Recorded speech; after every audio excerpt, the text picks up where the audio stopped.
Salamu alaikum rahmatullah. Ɗazu magana da ne akan sakamakon bincike da gwajin lafiya da babban likita ya yi na Donald Trump. Akwai abin da na manta guda ɗaya wanda na manta ban faɗa ba.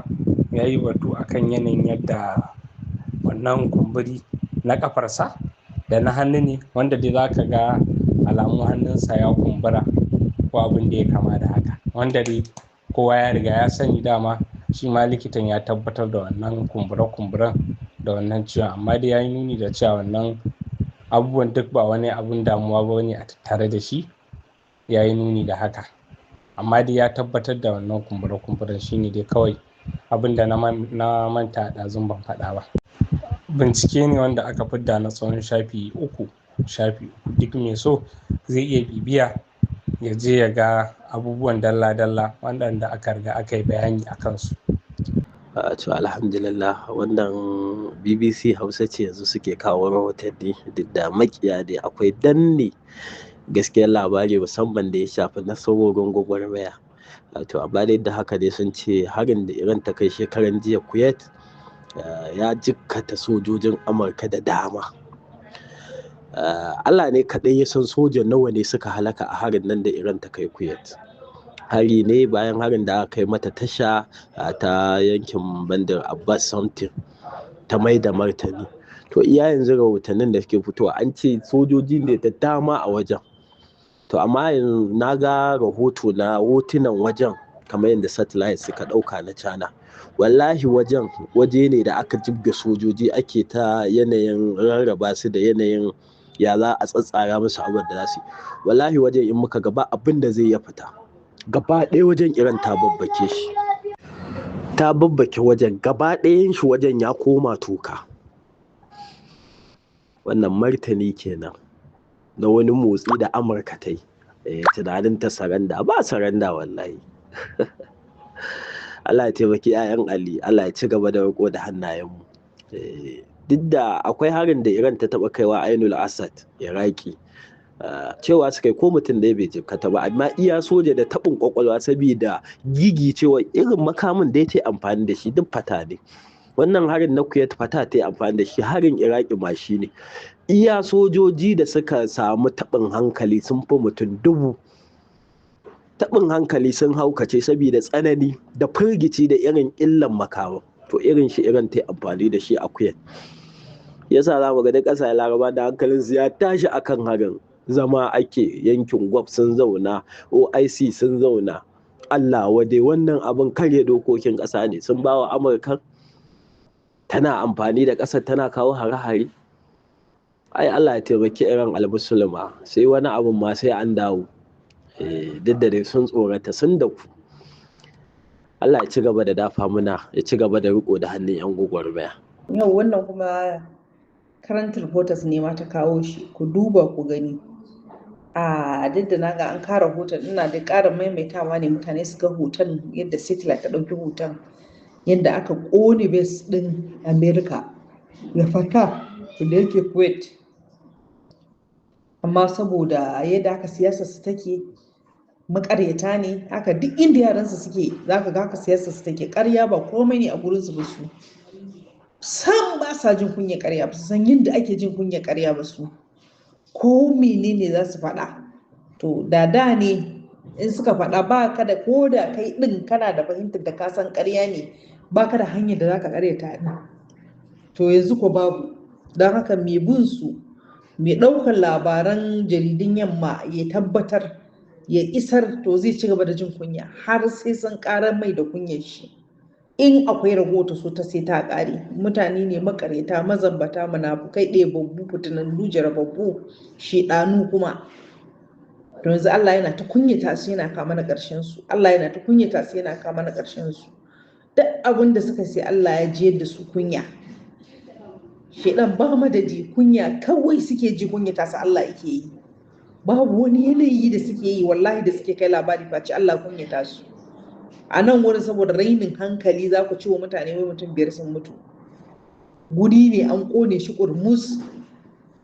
Kai idan akwai fara a gurin sai ta ƙone, duk ƙanƙantar ƙwaro sai ya ƙone wannan makamin da ya sauka.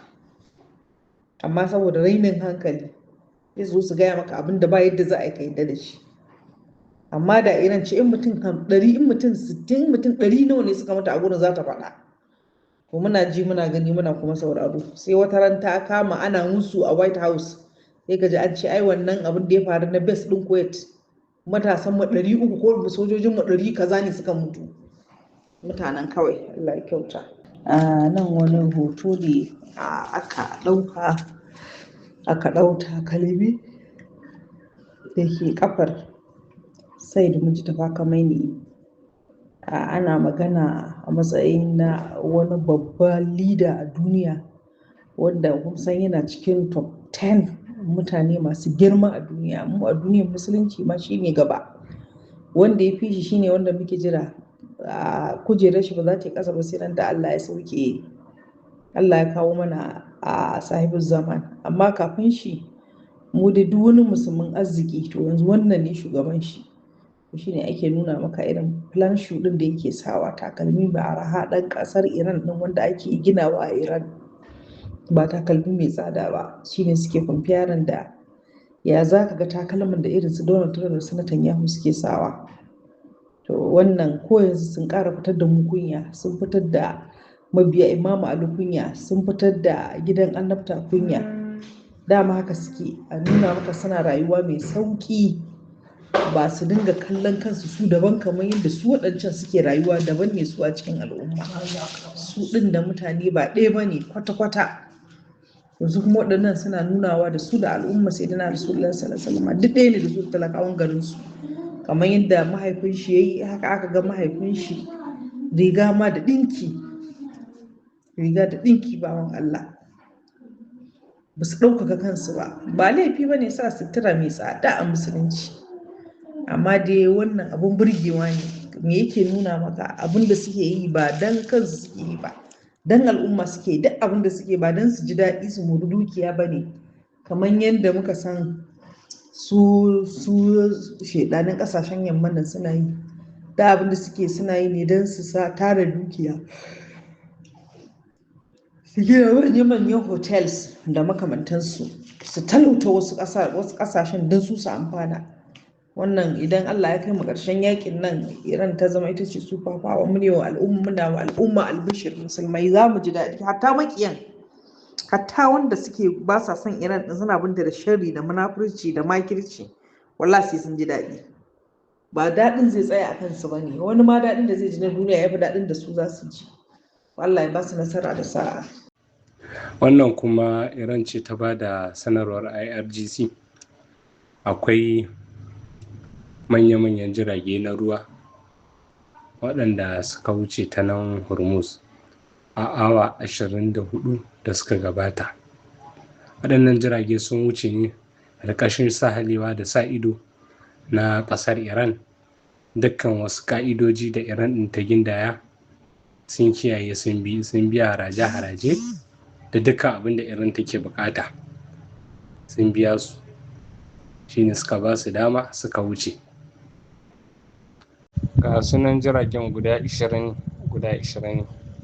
Wannan kuma rahoton Ghana ce ta gabatar da wani bil wanda za a yi duba a kansa, wanda zai ba da dama a ƙarshe a kai ga yanke hukunci, wanda ana batu duk wanda aka kama da ire-iren waɗannan iskanci da waɗannan shegantaka iri-iri daban-daban ta LGBTQ ɗin nan, to dai za a yi wa mutum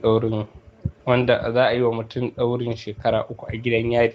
Ya danganta daga yanayin yadda aka kai ga matsaya ta ƙarshe wadda za a yanke hukunci. Amma da yanzu an gabatar da wannan ƙudurin, yanzu za su faɗi matsaya ta ƙarshe kenan. Shin shekara 3 ne, a shekara 10 ne, ko kuma ɗaurin rai da rai ne, ko abin da ya kamata. Allah da ya kiyaye. Ƙarfi da yaji sai an kawo muku shegantaka, kuma a ce wannan shegantakar dole ku bar ta ku halatta ta. Allah ya kiyaye.